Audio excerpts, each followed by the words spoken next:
and that restaurant's no longer here, but this memory definitely is. And Craig was there, and he was hanging out, and he had always come to my shows at Stillwater, and we were hanging out on the back patio and stuff, and I introduced him to somebody. And I said, and I can't remember who this person was. It could have very well been my wife, for all I know. I don't know who it was, but I said, this is my good friend Craig. And he stopped me, and he said, whoa, what are you talking about? We're cousins, man. We're cousins. This friend stuff out of here. We're cousins. And he's absolutely right. You know, you don't need to have, blood doesn't define a family, the heart does, you know. Technically I'm an only child, but I was raised in his house with his brothers and sisters. I went over there for dinner. I was raised there. We played Marco Polo there. We were on mini bikes there. We worked on cars there. The complete, you talk about the American experience. That's what our growing up was. As normal and as natural as any other experience. And he was absolutely right. We're cousins. But sometimes when you're busy existing, life happens, right? And if anybody exemplified the fact that you have to actually live your life, it's an action, you know, it was him. So much life had passed because there's an age gap. It's a 10-year age gap between the two of us, that so much life had transpired in that gap through adolescence and stuff like that. I was already an adult, and you kind of just go off and do your thing, and then all this life passes, and then all of a sudden you end up at Stillwater with the kid you used to babysit. I remember when he came home from the hospital, you know, and his sister too, you know. So he's right, you know. We're not close personal friends. We're family. He's my cousin. Tell me about, in wake of this tragedy, first of all, you have been with the family since this happened last Friday. Mm-hmm. For the most part. For many mm-hmm. times. Mm-hmm. You've been down to the water? Absolutely. What was that like? I mean, everything about this is surreal, right? It's incredibly real and incredibly surreal all at the same time. This is one of those things that there's no book for this, there's no roadmap for this, there's nothing telling you how you're supposed to feel or what to do once you start feeling that way, for one thing. You go down there to the water, and the family is in a trailer waiting. That's all they could do is wait. You know, people are coming and going and sending their support and their blessings and stuff like that. But it was a whole lot of waiting, a whole lot of texting back and forth, a whole lot of uncertainty, a whole lot of anxiousness. But in addition to that, and this was something that I had not experienced before, and quite frankly, I hope I don't have to experience it in this way again. But one thing that I noticed was the kinship of the human services, right? The police, the military, all the agencies and all the services that were down there. They moved in concert with each other. They moved in sync with one another. They were all focused on the same unified vision. And in addition to that, they were all dead set on supporting and holding up the family by any means necessary. And I was in awe of how amazing the Buffalo Police Department was to my family, and amongst each other in this unified vision of bringing Craig home. What message does Craig's mom and Craig's sister, what message do they want to send to Western New York?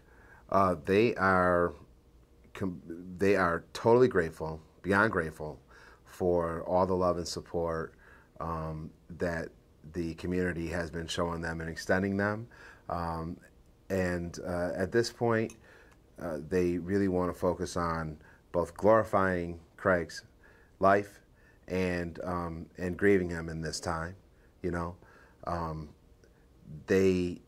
nobody should have to go through this.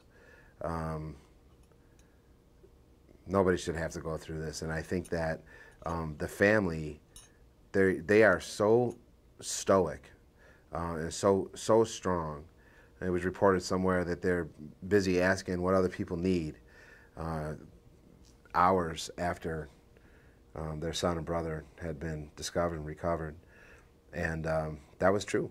I mean, that's the kind of people that they are. Selfless, beautiful, family. And that was the foundation and the root of Craig. And that explains why Craig was and is the way he is. And let's talk about Craig. And I know there was that age gap between the two of you all, but obviously having this time to be with the family and catching up on everything. When people when they hear the name Craig Lehner now, they think the canine officer, a member of the underwater recovery team, and that dog. Shield. What does the family want people to remember about Craig Lehner? Craig Lehner is Superman. Period. He is absolutely Superman. He was Superman in the military. He was Superman as a kid, and he's Superman now. He went out of his way. He lived his life so that we could live our lives. All he wanted to do was serve humanity. That was it. That was his calling. And we could all stand and learn an awful lot from this because he lived his life on his terms, doing exactly that so that we could live ours. And what this tragedy has brought up, I think, it's brought up a lot of things, of course, but we're in a very divisive time right now, to say the least, particularly between the police and civilians. We are one united force right now behind Craig, and Craig led that charge. He brought us together, and there was no distinction between police and civilian or military and civilian.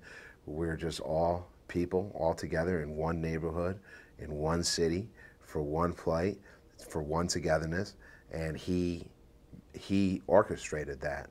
And that's important because at the end of the day, it's not about our divisions, it's not about our political stances or whatever. It's not about that. It's about being together, it's about helping one another, and Craig brought that out, not only in me, not only in people closest to the situation, but he brought that out in the entire state, and that is something to be reveled in. Talking about tragedies, this family has experienced not one, but two tragedies. A mom has lost 2 children this year. Can you talk about that? You know, I think they want to keep a lot of that stuff close to the vest. Okay. But, yeah, you know, no mother should have to bury their children, much less 2 in the same year. Her strength is beyond definition and beyond words. What was she like over the last couple of days when you spoke with the mom or when you've seen her? She is incredibly strong in the face of this unrelenting tragedy that no mother should have to face, that no person should have to face. She's incredibly strong, incredibly focused on glorifying her son's life. Not questioning why? No, just he lived, he's here, and that's what we're here to accomplish, you know, is to celebrate his accomplishments.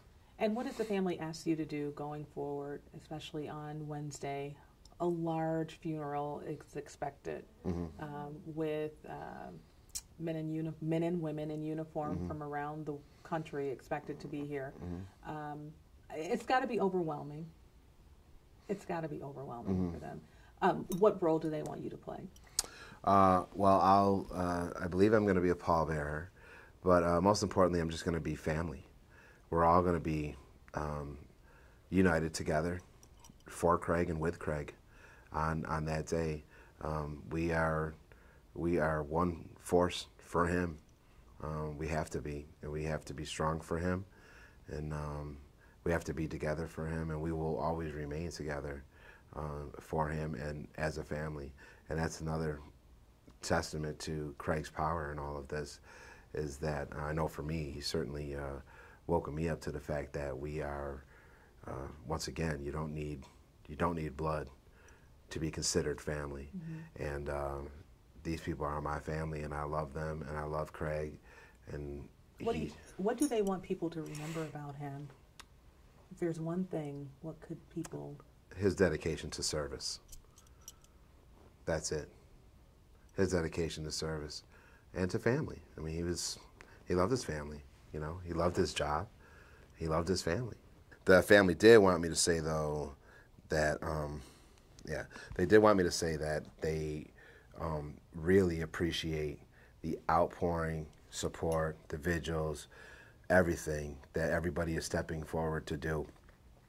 And they find it necessary at this time, however, to be really focused on glorifying Craig's life, and they need to grieve their son and their brother.